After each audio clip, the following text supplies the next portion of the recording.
Good morning, good day, good afternoon, good evening, and good everything to you, our viewers. Welcome back to the shed.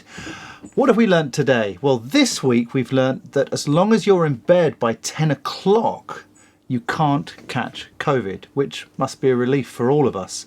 We've also learnt that today Canon are launching a C70, kind of $4,000-ish sort of camera. Who knows? But is this the camera the R5 should have been all along? And should you in that case buy an R5? Probably not if your primary business is video. Anyway, as you can see on my desk, I have a Sony FX9. Why do I have such a camera? Well, this is a camera that I do like, and I like it for its S-Cinetone color profile. But more importantly, it's had the version 2 firmware upgrade. So I'm going to have a quick look at this and kind of see what the changes are. Here is my FX9, and as you can see, I've kind of done a few things with it. I did build it up very big with lots of things on, and amazingly it became very heavy. So I've gone the other way and I've actually tried to take everything off. So what I've done is I've got it down now to just over £5, and that is with the 28135 on the front. And the standard top handle. I've added bits and pieces where I can bracket audio. I've got a Hawkwood's battery V-lock on the back with a core plate, mainly because it extends the back here, and it gives me something nice and solid with D-taps to put power into. And then on to the side, and if I just pop out this, you can see what I've added here in my homemade way. I put my audio connector here so I don't lose it, and I've got a wooden camera spinny thing here, so I can extend that out to the same spot and add an arm and then not foul this bit here, and that allows me to do that. And then what I've also got, if you have a look carefully, is I put a start stop here that runs into here.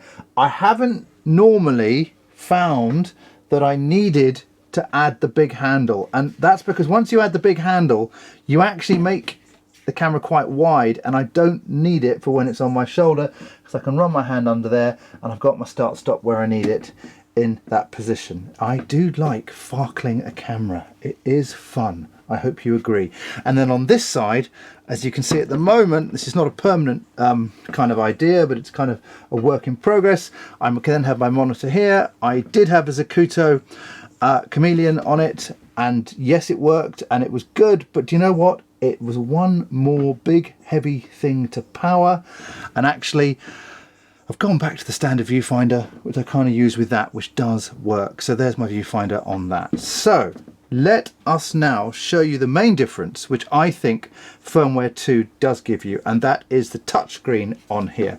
So here's a close-up of the screen, and I can show you how I normally have it. I've obviously got my waveform there and all my general information there. Now you can use the display button and obviously clear that all off, or you can put it back on.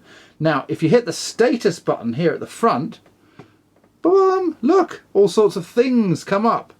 And as you can see, you can flick through a whole new set of menus. And if you were to go into the menu, for instance, and push that, you can then see that you could get a selection, and you could do that, and you could find a different scan, and you could hit set, and lo and behold, yes, I'd like to do that, and it would change to that. So that's a touchscreen. I would say to you, that's lovely, but it's much quicker almost to use the front function button just to run around and just to do things quicker, because actually by the time you've gone in, put your horrid nasty fingers on it, it's actually quicker to use the button at the front. It's lovely to have that. I like it a lot. It's nice for doing punch AF and jumping in and out, which I'll show you in a second. But if I'm honest, I kind of like to still use the function button. It just kind of makes more sense to me. Now, not only do you have all your key settings on here that you can jump in really quickly without going into the menu on the main camera, but you also have 12 different pages of glorious goodness. So if you were, for instance, so you can jump into the next one, you can see your gain, you can see your zebras, you can see your audio. And for reasons known only to Sony, we've got different inputs and mics here. You can see the sources, you can see your 4 channels, and obviously it will take the extra adapter that now fits into the top handle, so you can run the extra 2 channels off that. And you can just flick through and you can see all the different things within You can go all up to monitoring, you can go to assignable buttons, you can see all my different assignable buttons which I've then put. For instance, you can see that number 9 down here on the bottom of the body down here, I've actually put focus hold if I'm doing AF, because I obviously want it up near my shoulder. I don't need the button close to where I'm going to use it. You can obviously change these to whatever you'd like it to be, and we flick through some more, shows you your media, all different things. So that is all good. That's a very nice thing to have, and it's actually turned this viewfinder into a must-have for the camera. Now it does stay on the camera, which is great. So that's that. What else do we get fundamentally in version 2? The most important thing, I think, after the touchscreen and what that brings is actually, if I can go back into here and flick through, see if I can go around, is probably the addition of crop 5K. So if I go pump into here just to show you. Previously, we had full frame 6K, okay, and we had Super 35 4K. We now have, they've called it full frame 5K. It's not quite, it's an 83% crop. And that has enabled some other interesting things with some different glass.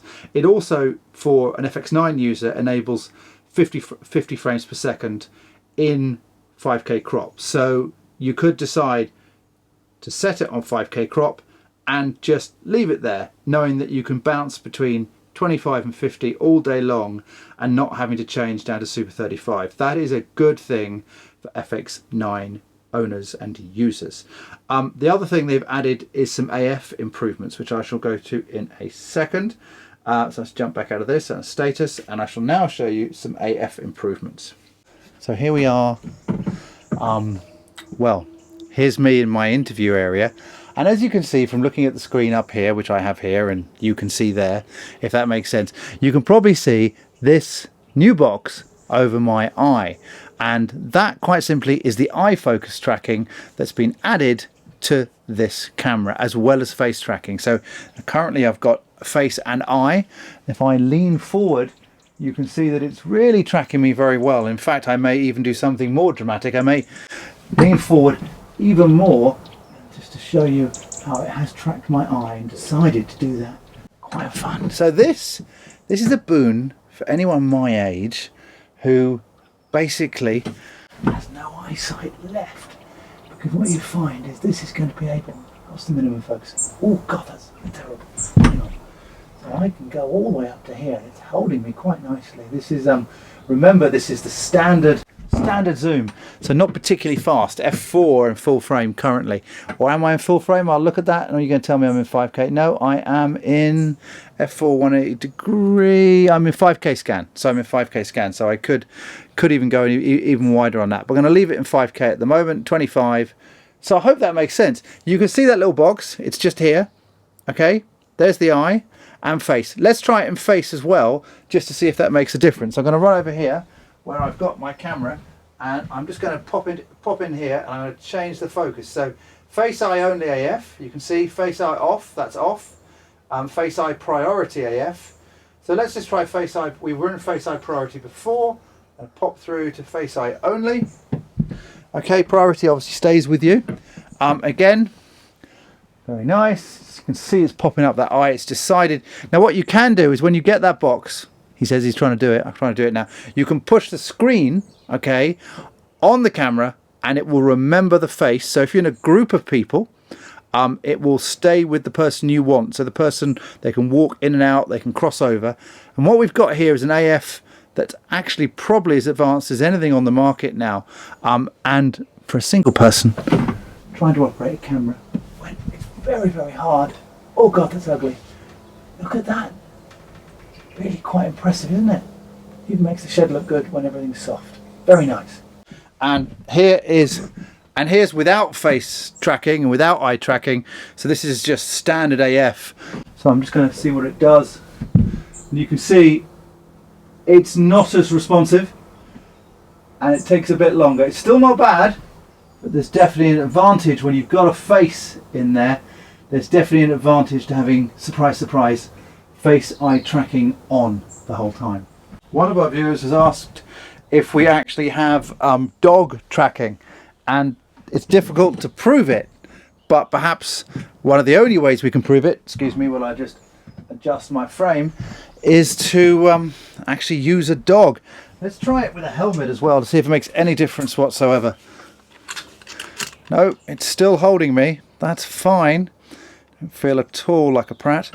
And then let's try dog and see if it'll go to dog. Oh, no, no, it's not holding the dog because it wants to hold me. What if I get my face out of there? Hang on, no, it still hasn't picked up dog. Oh, hang on. It's got dog. No luck with the dog just yet. Now, let's have a look. I'm going to go to a different tracking mode. Hang on. Let's just try this. Let's try to face eye detection off. So, if you can imagine, this is not I'm not using face eye. I'm just using that. Oh, that's quite good. It's holding that. So I'm back again. There you go. Back in again. That's not bad, is it? It's not bad at all. You can see it's really proving the point that AF actually is now an indispensable part of the toolkit. It really is trustworthy, and it's just about picking the right mode, you know, just about discovering what works for you in the scene that you're actually shooting. I'm struggling to think that a focus puller would be able to do that much smoother than I am. Obviously, they would probably look a tiny bit more sensible. That's true. We've got this 5 scan mode, this new mode that allows us these frame rate choices.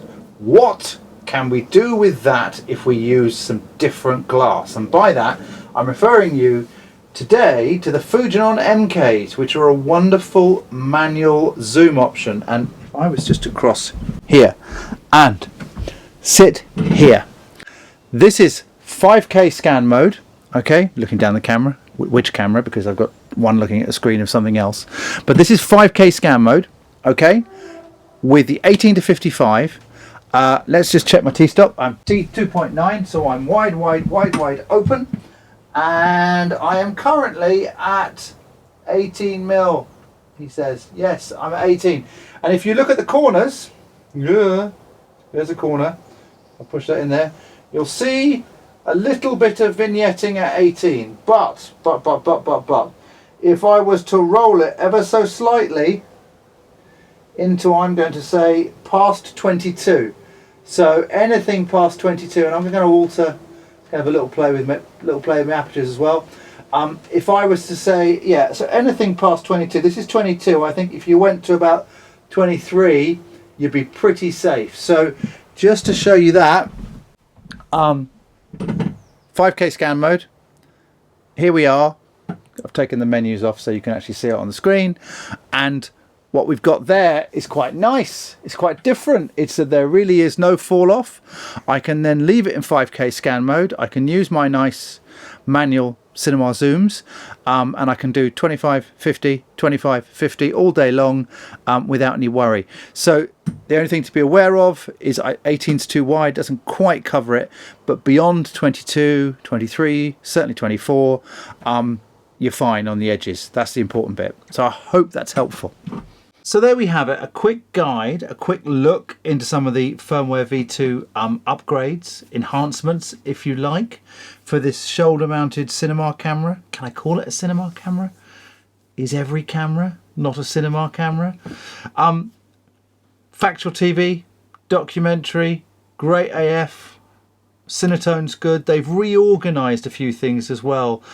So they've done HDR, SDR, Cine E, so they've kind of reorganized the menu in that sense. It's a lot to like in this camera. The RAW, no, I know it does it, I know it can do it. I mean, hopefully when Atomos upgrade the Shogun 7, it's going to be able to do it via the gargantuan adapter that fits on the back. I've had a look at that. For me personally, that's a good weight. It sits on the shoulder. I can run around with it and I can put it in a bag. With the gargantuan thing on the back, this thing that dare not speak its name, I think the law of diminishing returns comes to mind. Unfortunately, you can't just put an Atomos recorder on here and take ProRes RAW straight out of the SDI. You have to have the large thing on the back, which I think is quite expensive for what it is, and also completely, I know it throws more weight out the back, but there's enough here with this adapter. For me, that works. I don't think it's a RAW camera for me personally. I think it's a brilliant 4K subsample from 6 internal camera with good AF and good color and lots of options for audio and those kind of things. That's my personal take on it. It is, of course, a busy week for cameras. We'll have Canon, announcing whatever they want to announce. I think we'll know in about a month's time how the camera landscape is. Everyone will have made their moves.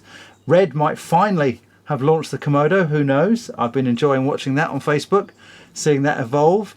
There are so many different interesting cameras. We've also got the Blackmagic 12K, which is astonishing as a camera, because I tried out the files on my 2015 iMac and I could not only play them, but I could edit them, make some color mods and some nodes, and it would still play it. And this is at 12, so whatever magic they've got going with B-RAW, that's very impressive as well. Lots to look forward to. I hope this has been informative, and stay safe, and we'll speak soon.